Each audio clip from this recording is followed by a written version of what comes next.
Graça e paz, igreja. Deus abençoe a vida de cada um de vocês grandemente.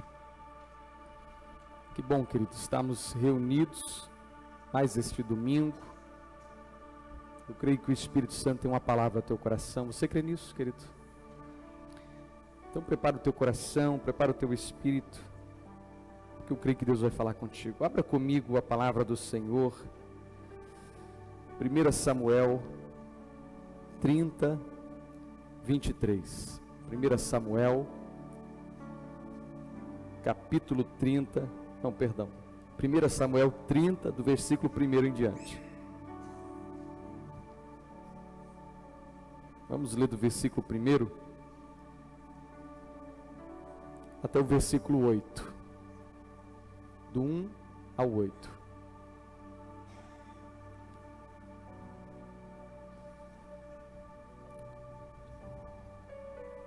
Diga para a pessoa que está ao teu lado: Deus quer falar contigo hoje.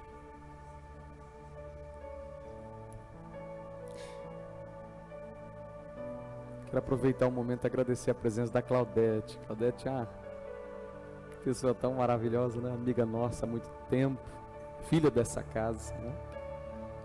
Deus abençoe, Claudete. Veio trazer um presente para mim hoje. Falou, vou no culto levar o presente lá, e veio mesmo. Deus abençoe. Também está conosco presente a mãe, a família do pastor Auance, né? Até a irmã também está ali. Toda a família ali, tá só um tchauzinho só para o pessoal saber lá. Irmã, mãe, vó, tá todo mundo ali. Que bênção, viu? Ter a família reunida.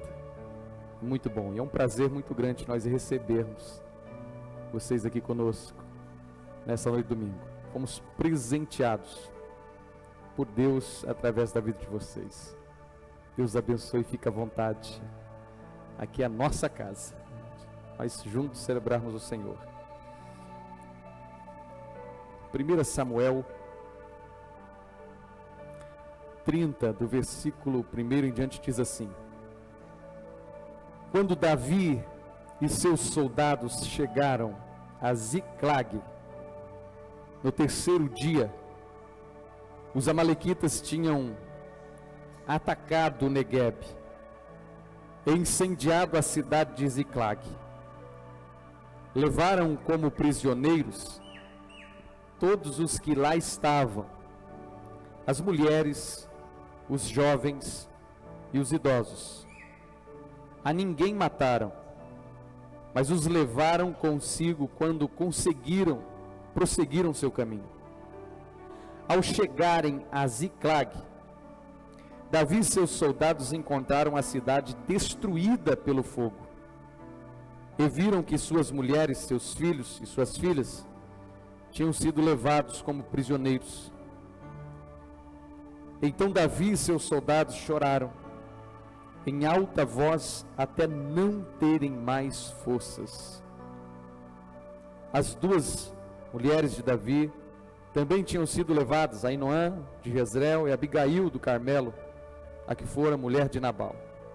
Davi foi profundamente angustiado, pois os homens falavam em apedrejá-lo. Todos estavam amargurados por causa de seus filhos e de suas filhas. Davi, porém, fortaleceu-se no Senhor, o seu Deus. Repita comigo essa parte. Davi, porém, fortaleceu-se no Senhor, o seu Deus. Então Davi disse ao sacerdote Abiatar, filho de Aimeleque: traga-me o colete sacerdotal. Abiatar o trouxe a Davi, e ele perguntou ao Senhor: devo perseguir esse bando de invasores? Irei alcançá-los? E o Senhor respondeu: persiga-os. É certo que você os alcançará e conseguirá libertar os prisioneiros. Até aqui. Feche os teus olhos, curva a tua cabeça, querido. Vamos falar com o Pai.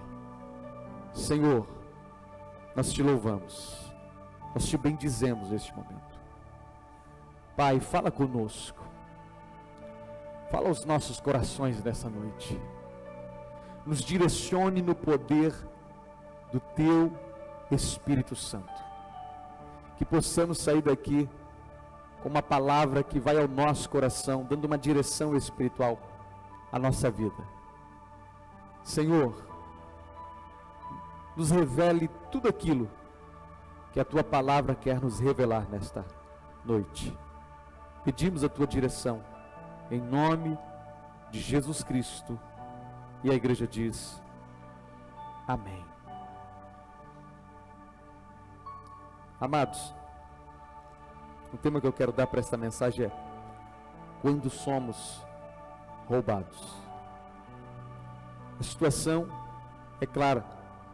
Quando falamos sobre, lemos esta passagem bíblica, estamos falando sobre Ziclag.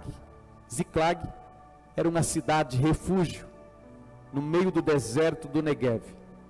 Deserto do Negev, vamos usar a expressão mais atual, vamos ser um facilitador. Deserto do Negev é o leste da Arábia Saudita. Onde está a Arábia Saudita hoje? O leste, ali era conhecido como o deserto do Negev. Um dos lugares mais desérticos, sem oásis, sem esperança, um dos lugares mais feios daquela região. Muito seco, à noite muito frio, um lugar complicado de se viver. A Bíblia diz, se você conhece a história, que Davi durante muitos anos fugiu do rei Saul, porque Saul queria matá-lo. Quando Davi foge, ele foge para o deserto do Negev.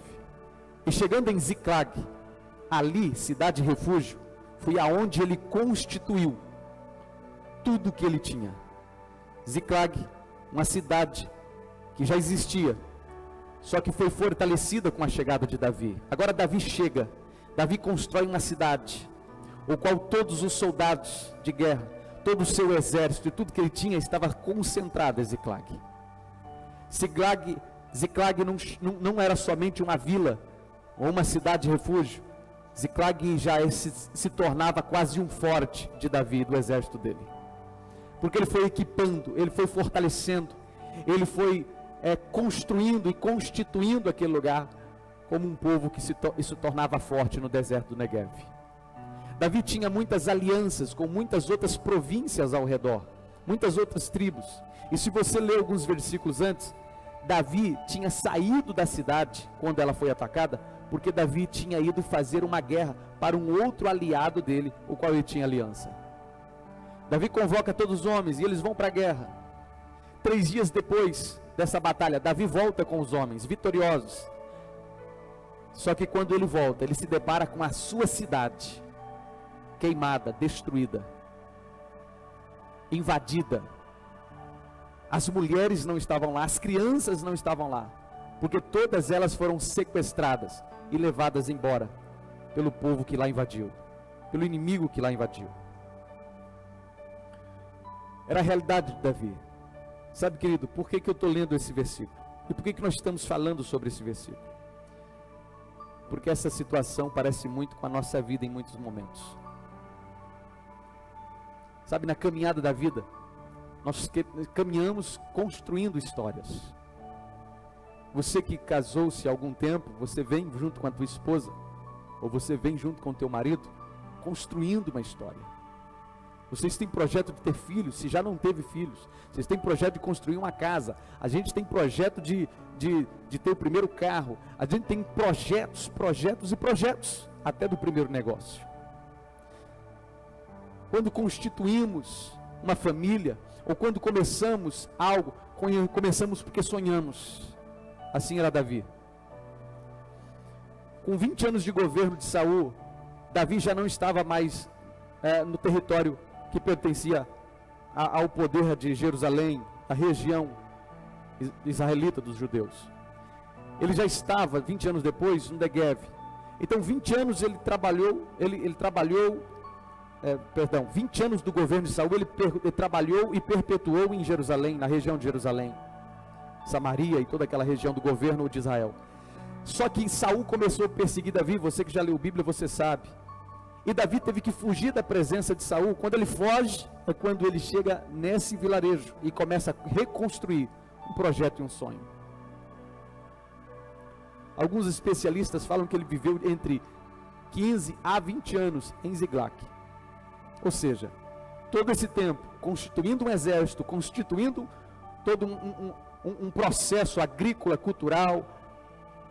Davi estava agora reinando sobre aquele povo, estava liderando aquele povo, que parecia ser pequeno, mas a cada dia se fortalecia, e Ziklag se tornava uma cidade refúgio cada vez mais forte, porque tinha um grande líder por trás disso. Só que todas as vezes que nós acreditamos, nós sonhamos em projetos, coisas maravilhosas, e temos que sonhar, temos que acreditar sim, mas nós corremos também riscos, porque todo projeto ele corre riscos de falência, de frustração, de erros, de falhas. Na vida, nós estamos suscetíveis, em alguma área da vida, a dar errado. Não tem como nós excluirmos isso da nossa história. Nós temos a tendência, sim, querido, como cristão, de pegar só aquilo que é bom, de pegar as palavras motivacionais, as palavras boas do culto que nos levantou e dizer assim, vai ser assim e tal, e vamos para cima. Mas nós esquecemos que antes da nossa vontade existe a vontade soberana de Deus. É muito difícil até pregar sobre isso, porque você falar para alguém que tem coisa na vida dele que tem que dar errado e vai dar errado, é desmotivador, né? Não é motivador isso, mas é uma realidade. Nem tudo da vida que projetamos está certo, nem tudo. Nós vamos ter na vida boas experiências e experiências ruins, que talvez vão guardar até algumas frustrações, algumas feridas em nossa alma, que depois nós precisamos vencer. A vida é assim. Assim foi com Davi. Depois de tantos anos construindo o seu mini império, depois de tantos anos constituindo pessoas e fazendo boas alianças e fortalecendo o Ziklag,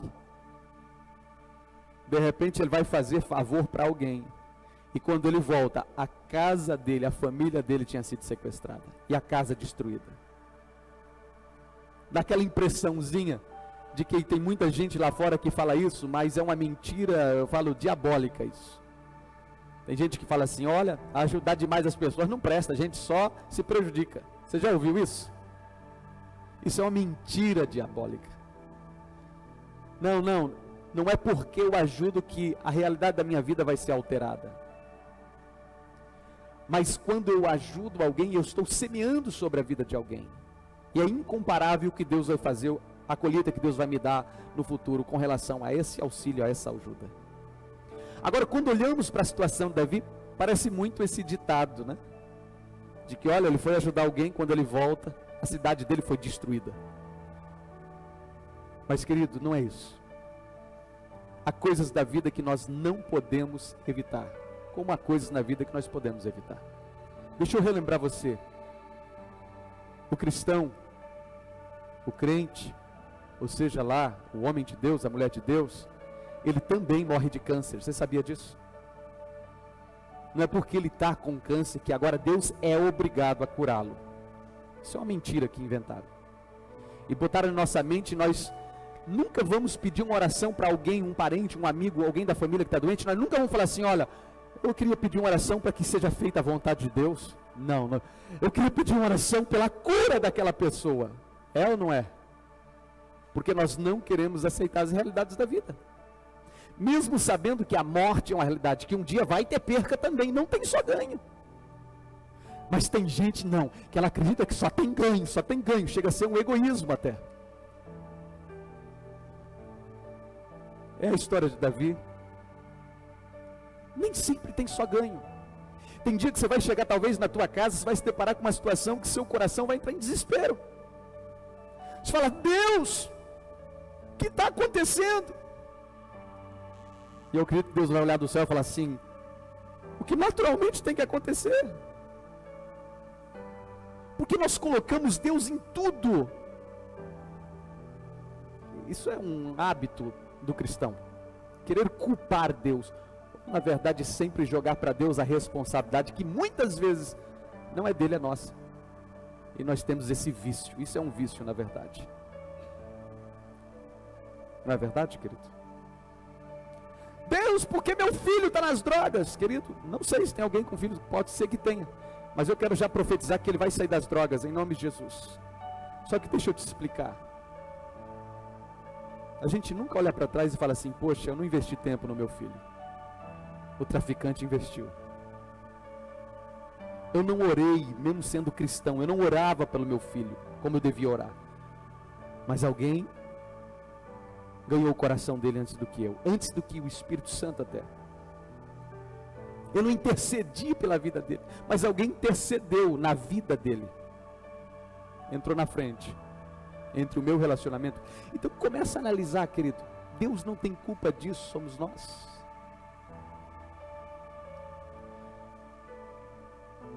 E eu sempre digo, o diabo é um oportunista.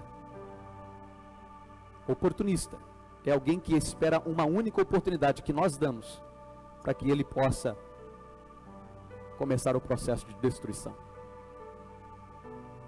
Não, ele não tem o poder de destruir ninguém, nada. Mas nós somos bons para falar que o diabo, pastor.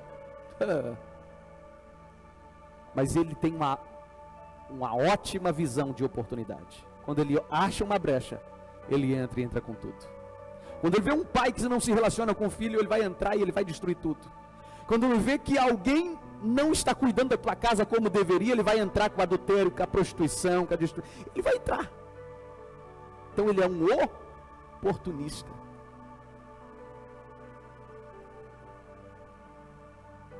E nós somos bons de falar que foi ele. Não foi ele, não fomos nós. Situações como a de Davi, que nunca esperamos o pior, sempre o melhor. Sempre criamos a expectativa de que tudo vai dar certo. Amém. Continue nessa fé, continue nesse ânimo, mas saiba dentro de você que tem coisa que vai dar errado. Por quê? Porque enquanto eu não tenho a certeza que as pessoas morrem, elas não vivem eternamente nessa terra, eu não aceito a perca de alguém, de um ente querido. Nunca eu aceito. Por quê? Porque na minha mente está assim, não, vixe, não vai com todo mundo, mas mesmo, com a minha mãe não, com meu pai não, vixe. Querido, é uma realidade. Aqui está Davi, chegando na tua casa, com todos os soldados, com 600 homens de guerra. E eles olhavam e só viam fumaça, fogo e destruição. Fumaça, fogo e destruição. Há momentos da vida que nós olhamos e parece que só tem fumaça, fogo e destruição. Talvez é no casamento isso. Talvez é nas emoções, talvez é na nossa vida ao redor. Parece que só tem fumaça, fogo e destruição. Será que Davi questionou Deus nesse momento? Eu faço essa pergunta. Deus, por quê? Eu fui guerrear. O Senhor não tem uma promessa de eu ser rei em Israel? Já começou a destruir na minha vida? Será que Davi questionou Deus? O que a Bíblia diz? Amado, a Bíblia diz que quando Davi chega, se depara com a situação, ele chora profundamente, a ponto de entrar num nível de amargura. E quando fala chora profundamente, a Bíblia não fala só que ele chora profundamente. Olha o que a Bíblia diz também, no versículo 6. Davi ficou profundamente angustiado. Um versículo antes, versículo 4. Então Davi e seus soldados choraram em alta voz, até não terem mais forças. Um homem de guerra, forte como ele era, preparado como ele era, a Bíblia fala que ele chorou tanto que ele não teve mais força. Você já pensou um homem chorar tanto a ponto de ele perder a força do teu corpo? Que angústia que ele passou. Quando a mãe perde um filho e ele se perde na rua, em algum lugar, ela vive 2, 3 horas até achar a criança, de grande desespero. Davi chegou e não tinha mais filho, não tinha ninguém. Ele perdeu toda a família. Você imagina o nível de desespero que esse homem de Deus estava. E ele chorou profundamente, em alta voz, ele e todos os homens que estavam com ele. E no 6 diz mais ainda, que Davi ficou profundamente angustiado. Por quê? Porque os homens falavam em apedrejá-lo. Eu quero dar um ponto importante nessa questão. Os homens que estavam com ele, os soldados, falavam em apedrejá-lo. Por quê? Porque eles diziam que a culpa era de Davi. A culpa é tua. Foi você que fez nós ir para a guerra, para ajudar um povo que nem é nosso povo. E agora, Davi, por sua culpa, levaram nossas mulheres, as nossas crianças, levaram embora a nossa família. Sabe qual é o grande problema do ser humano, gente? É o vitimismo, né? Sempre quando algo em nossa vida dá errado, nós não assumimos a situação, nós queremos sempre culpar alguém. Sempre tem que ter alguém para ser culpado da desgraça que aconteceu na nossa vida. Nós sempre vamos procurar culpa, não por causa daquela empresa, porque aquela empresa, não porque o fulano não pagou direito lá no começo, e daí, não porque nós somos bons para procurar e para apontar culpados no processo. O ser humano é bom para isso. Ele não fala assim, ó, fui eu que errei, falhei, preciso mudar. É raro o ser humano falar isso, né? Eu preciso mudar, eu preciso parar com isso. Não, é porque não deu errado por causa disso, não deu errado por causa do João, por causa da Maria, por causa do meu colega de trabalho, mas ele nunca assume. É um defeito do ser humano. E o que os soldados de Davi fizeram? Queriam apedrejá-lo, dizendo que a culpa foi dele. Os soldados podiam dizer assim, todos nós somos responsáveis por isso, todos nós fomos para a guerra, então todos nós vamos buscar nossa família. Mas eles jogavam em? Então Davi ficou sobrecarregado com tanta culpa, com tudo que tinha acontecido. E a Bíblia fala, e ele chorava amargamente, e os homens ainda queriam matá-lo apedrejado.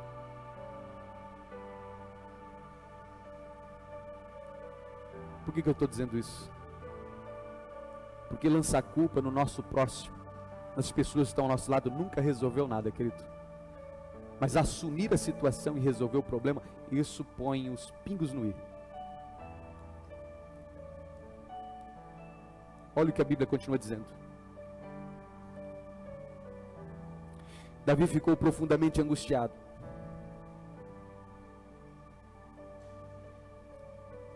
Então Davi disse ao sacerdote Abiatar, filho de Aimeleque, traga-me o colete sacerdotal. Abiatar o trouxe a Davi e ele perguntou a Deus, ao Senhor, eu devo perseguir esse bando de invasores? Eu irei alcançá-los? O Senhor respondeu a Davi, persiga-os. É certo que você os alcançará e conseguirá libertar os prisioneiros. Deus disse, vai.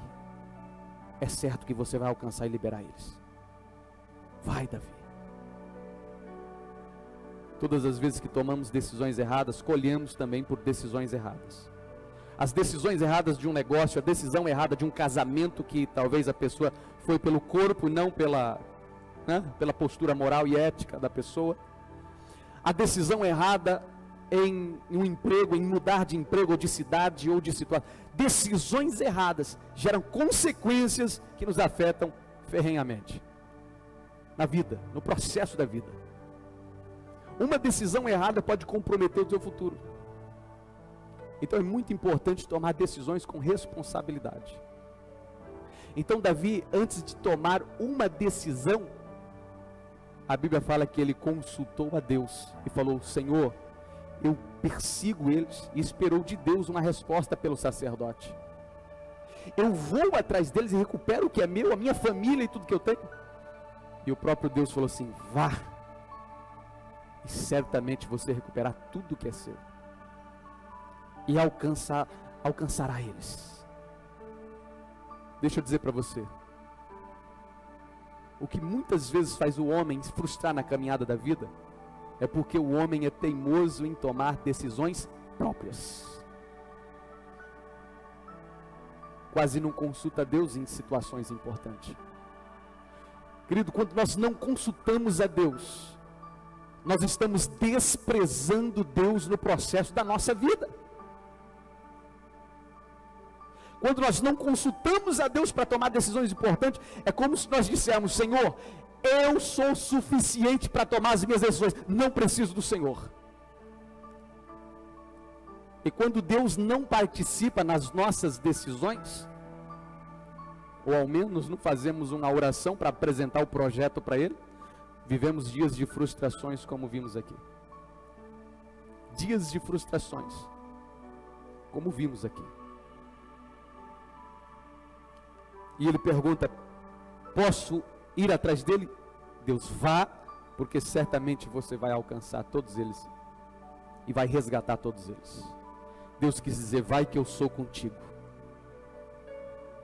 É muito bom quando Deus fala para a gente: pode ir que eu te garanto a vitória, pode ir que eu sou contigo, pode ir que eu estarei contigo nessa batalha, pode ir que eu te guardo, que eu te protejo, que eu te garanto, eu sou teu Deus. É muito lindo quando Deus fala isso, porque isso nos fortalece, nos anima e nos dá certeza daquilo que veio do coração dele, não do nosso. Quando ele fala para Josué: ser forte e corajoso, Josué. Ser forte e corajoso, Josué. Porque ele não falou qualquer um, ele falou: eu, o Senhor teu Deus, eu sou contigo, aonde queres que andares. Ser forte e corajoso, Josué. Deus deu a carta magna, Deus deu o aval, Deus falou: vai, porque não vai ter frustração, eu te garanto a vitória. Nós precisamos consultar a Deus para tomar decisões importantes na vida. Estamos acostumados a tomar as nossas decisões. E quantas vezes Jesus foi claro que ele não fazia nessa terra a vontade dele, mas ele fazia a vontade do Pai que está no céu.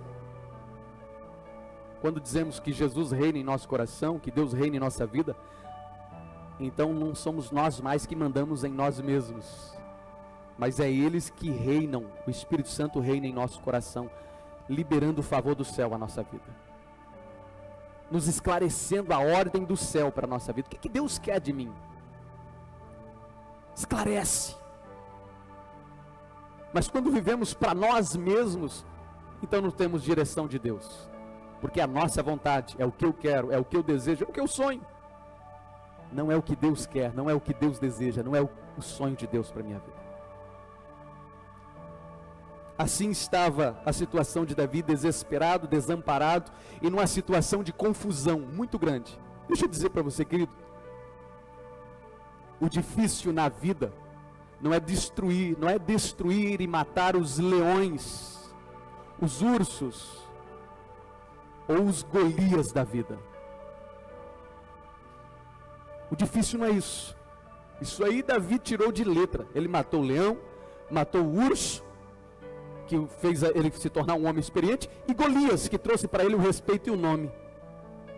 Mas o difícil é lutar contra os leões, os ursos e os Golias que estão dentro de nós.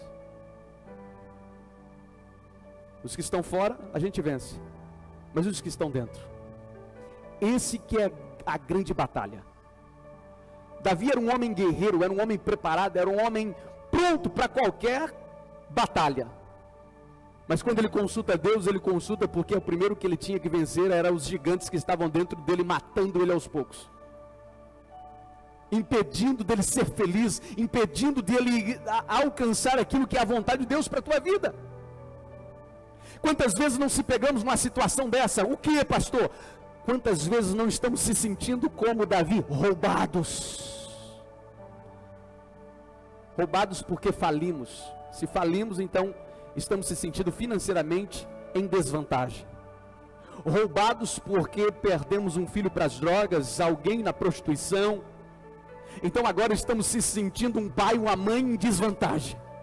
roubados emocionalmente, roubados sentimentalmente, porque alguém nos traiu, porque alguém virou as costas, porque alguém nos deixou, porque alguém se foi eternamente.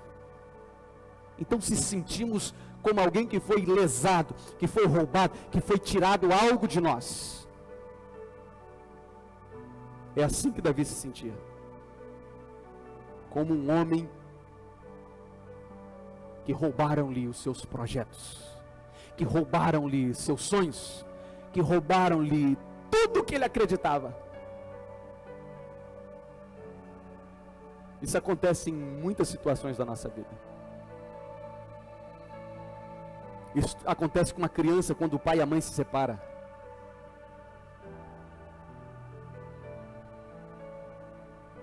Para o pai e para a mãe não doeu tanto, mas para o filho doeu demais. Pergunta para uma criança que cresceu sem a presença do pai em casa, que ela vai te responder. Isso dói, porque maior que os gigantes da vida lá fora é os gigantes daqui dentro. Maior do que lutar contra inimigos lá fora é lutar contra os inimigos que estão dentro de nós.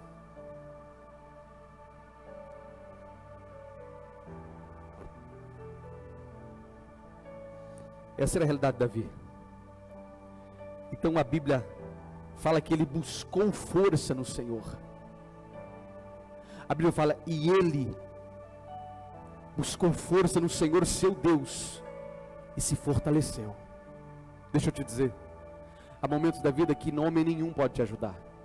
Há momentos da vida que ninguém pode mudar a história da sua área emocional. Ninguém pode te ajudar aqui dentro, porque há um vazio, há uma luta aqui dentro.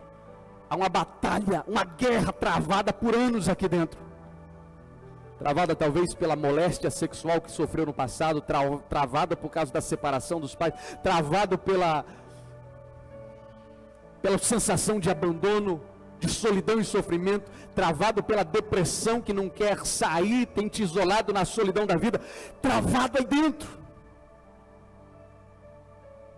E parece que estamos perdendo a batalha aqui dentro, porque fomos roubados emocionalmente. E todo roubo deixa uma ferida. É assim que estava Davi. É assim que estava a vida do homem de Deus. Então ele recobra as suas forças, a Bíblia diz, no Senhor.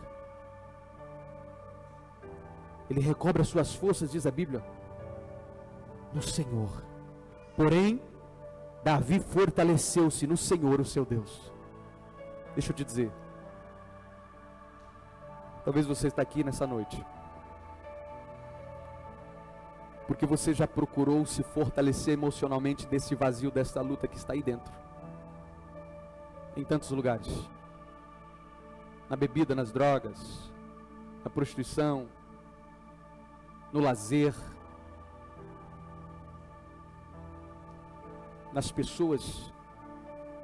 Você nunca conseguiu achar a resposta para isso.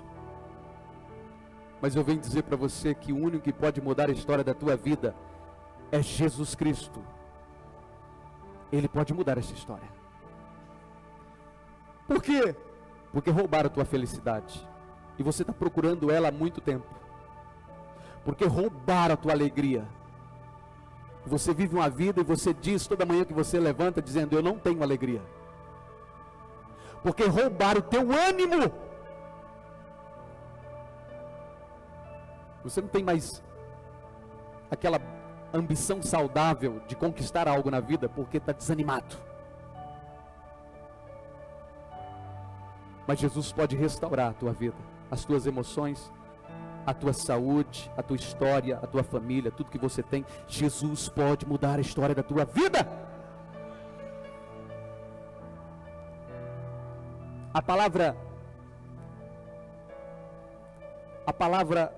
é desanimado. Ela é uma aversão, ela é o inverso da palavra animado, fortalecido, forte. Quando estamos desanimados, nós precisamos de uma coisa: reanimarmos. E reanimar não é fácil. Não é fácil reanimar. Que vem da palavra reânimo, ou reanimar. Reanime, no grego reanimare. A palavra grega, é origem grega.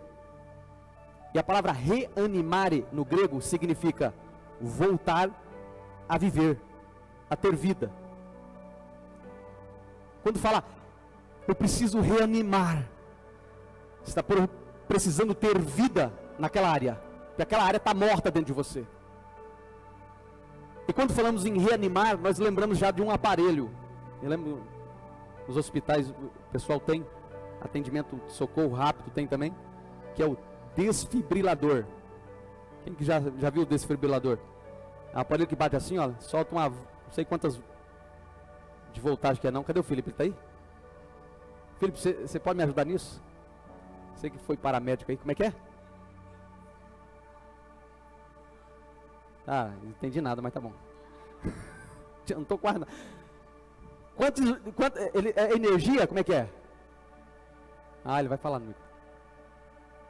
Fala aí, no microfone, isso aí. É medido em joules, até 200 joules, dependendo do ritmo que está o coração. Se ele tiver em ritmo chocável, a quantidade de joules para desfibrilar varia, mas é até 200 joules. E esses joules aí, em voltagem, você sabe converter ou não? Tem uma conversão? Joules, vai dar um pouquinho mais de 200 watts por aí, 220. Meu pai do céu. Você viu só? Então quando a pessoa está morrendo, o organismo está parando, não tem mais oxigênio, o sangue não está mais correndo pelas veias, os órgãos estão querendo entrar em falência, o coração não está mais palpitando. Então o médico pega o desfibrilador e faz o quê? Solta uma carga de energia, dá um choque no coração, usando a expressão mais popular. Desfibrilador, para quê? Para reanimar o paciente. Reanimar o paciente. Por quê? Porque aquele corpo já não estava respondendo mais com relação à vida, já estava quase entrando em óbito. Então o desfibrilador vem, pof, até que o coração começa, os músculos dele começam a voltar a bombar sangue, e o oxigênio vai para o cérebro novamente, e começa todo o processo da revigoração dos órgãos. Isso aí diz muito com a nossa vida, porque tem momentos que nós temos que correr ao médico dos médicos, para que ele possa nos reanimar de novo. Senhor dos senhores, que é Jesus Cristo, porque estamos mortos em alguma área da nossa vida. Estamos mortos emocionalmente, talvez. Estamos mortos na área familiar. Estamos mortos como homens e mulheres de Deus. Não estamos assumindo o cristianismo. Estamos mortos em tantas áreas da nossa vida. Então é só Jesus que pode nos dar força, nos animar, no poder do Espírito Santo, que é o desfibrilador. Você entende isso? Quanta gente que emocionalmente está se arrastando, está morta. Por quê? Porque há um vazio aqui, ó, um sentimento de alguém que foi roubado. Ô pastor, não sei, eu me sinto que fui roubado por dentro. O que aconteceu? Ô pastor, aquela mulher, aí começa a história, né? Alguém que passou pela vida e feriu a pessoa. Alguém que tinha uma aliança de negócios e rompeu com ele, feriu ele. Alguém que, e assim vai, na vida, de vez em quando nós se sentimos roubados,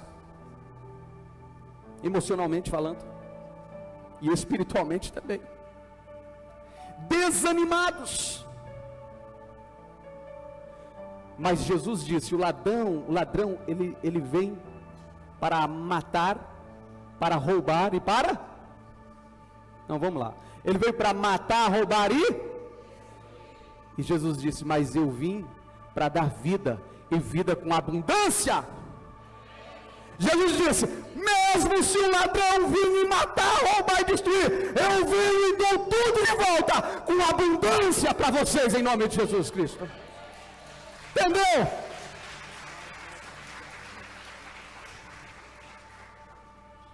Porque ele é bom de fazer isso, roubar. Jesus vem e dá com abundância. Fala, olha, te tiraram 2, eu te dou 10. Ah, mas tiraram 6, Senhor, eu te dou 20. Não é problema, é tudo meu, eu estou com abundância, tudo que você precisa eu te dou com abundância. Agora, fica focado em Jesus, querido. Fica focado em Jesus Cristo. Porque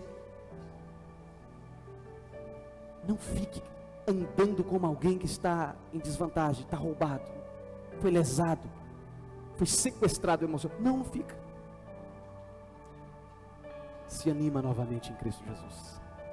Levanta a tua cabeça e saiba que há um Deus que Ele restitui 100 vezes mais na tua vida e na tua história, em nome de Jesus Cristo. Eu quero orar por você. Se coloque de pé neste momento, amado.